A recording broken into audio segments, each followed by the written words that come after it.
Hello, welcome back to the Parent Talk system, and we're still on that first step, but we're coming to the end of that. We've got a couple more. We just finished the 1 minute behavior modifier and the power of one, so we're going to take you the next step. And this one, I like, it's a quick hit strategy for parents, but we're going to take something away. Yes, Yeah. but we always replace it with something There you else. go. That's what we're going to. Every time we take away and say, well, maybe we should replace it with. Yeah. And that's what this segment is going to be about.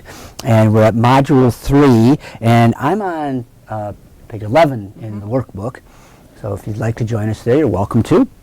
And this one is the don't alternative. So that's what we're taking away, is the use of the word don't. Yes. And we're going to replace it with Next time. all right, so there you can see at the top of the next time signature phrase, and you use next time a parent talk to plant a positive picture in your child's mind and what you want to have happen in the future. I love the way this sounds, Tom. I've used next time a lot to plant that positive seed, and you have some bullets in your workbook on page 11, and it sounds like this. Next time, please wipe the peanut butter and jelly off the counter before you go out and play. Next time, please wait until I'm off the phone before you begin talking. Next time, ask in a soft voice. Don't be interrupting me. That happens a lot. All right? So there are a lot of don'ts that we're talking about. And Yes. just think for yourself as a parent, how many times in a day you said don't to your children. And we're asking you in this parenting move is to let's remove the don't and use the next time phrase. Yeah, it plants that positive seed, and it plants a picture in the child's mind of what this is how we do things. Yeah. This is what works in our house. So I like it that it kind of, I don't know, it's a little bit proactive because things are going to happen. And we'll be ready for that. And you want to plant that positive seed in your child's mind. So that's what this technique does. But I'm not sure, like, do you think there's some research about don't, Tom? Do you think there's in a the reason, brain? There's a reason why. Yeah, Right? well, The reason let's- why we want to remove don't, and that main reason is that the brain processes what comes after the word don't. So when you say don't run, the brain goes run. Yep. Right? Don't hit your sister. Hit your sister. That's what's happening. So it becomes a big highlighter, and it just sort of puts an asterisk in front of whatever comes next, and that's the image that the child then has in their mind, is that they have the image of whatever was there. Now, we can override that, and we've learned to override that somewhat, but I know that when I was working in radio, the colleague that I worked with, we would get ready for a break, and he'd say, now don't touch that dial, and I was like, wait, you got to change that up just a little bit, because you're giving them the image of changing the channel.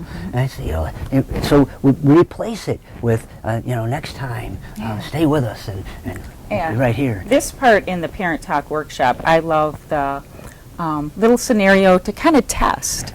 Let's see if don't doesn't compute in the brain. So you want to play with me a little? All right, yeah. All right, so this is what we do in the workshop. I need you to close your eyes. So at home, close your eyes, and let's see if don't doesn't work in the brain. So what I need you to do is don't picture a blue elephant. Don't do that. Okay. Don't picture a blue elephant sitting on a park bench. Don't picture that blue elephant eating an ice cream cone. Don't do that. Open your eyes. What happened? So I had a blue elephant with some strawberry ice cream. Strawberry ice cream. Yeah. No, that was very difficult to do. Right. Yeah. Because don't doesn't compute in the brain. That's not how our subconscious works. So when we say don't, like you said, it's that big highlighter that kind of brings attention. So what we have learned to do, it's possible to do that, and so every time you said don't, think of a blue elephant and the ice cream, I was forcing myself to think of something else, so I had to keep putting in there like a big yellow with giraffe, a big giraffe in there. Put a giraffe. And so that's exactly what we're calling upon children to do whenever we use the word don't, but they're not skilled at that. So let's do it for them. Let's put the image or the picture of what you want to have happen in their mind, and we're going to move towards that. Yeah. And so any irritation, annoyance, or frustration that you put towards that, what the peanut butter jar still left out, or walking across the floor with that you just cleaned with Muddy tracks. Yeah. So instead of don't do that, let's move to, okay, this has already happened. What do we want it to be or look like next time? So next time, please put the peanut butter back in the cupboard. Yeah, next time take your shoes off at the door before you walk through the house. Right. Yeah. All right. That's really it.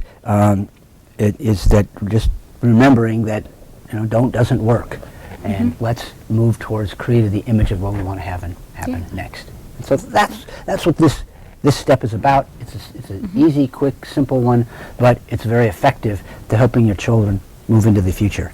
So that's what we have on your own.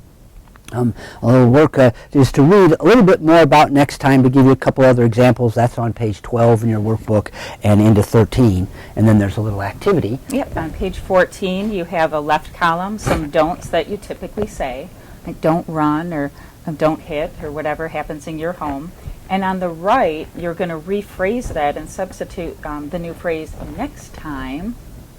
Touch him gently, or next time, take your shoes off. So you're going to do a left and right column. When you've completed that, you'll see my email in the middle of page 14. So if you'd like some feedback of how you're doing with next time statements, send me an email, and you finished Module 3. And then we'll be on to Module 4 when you're ready.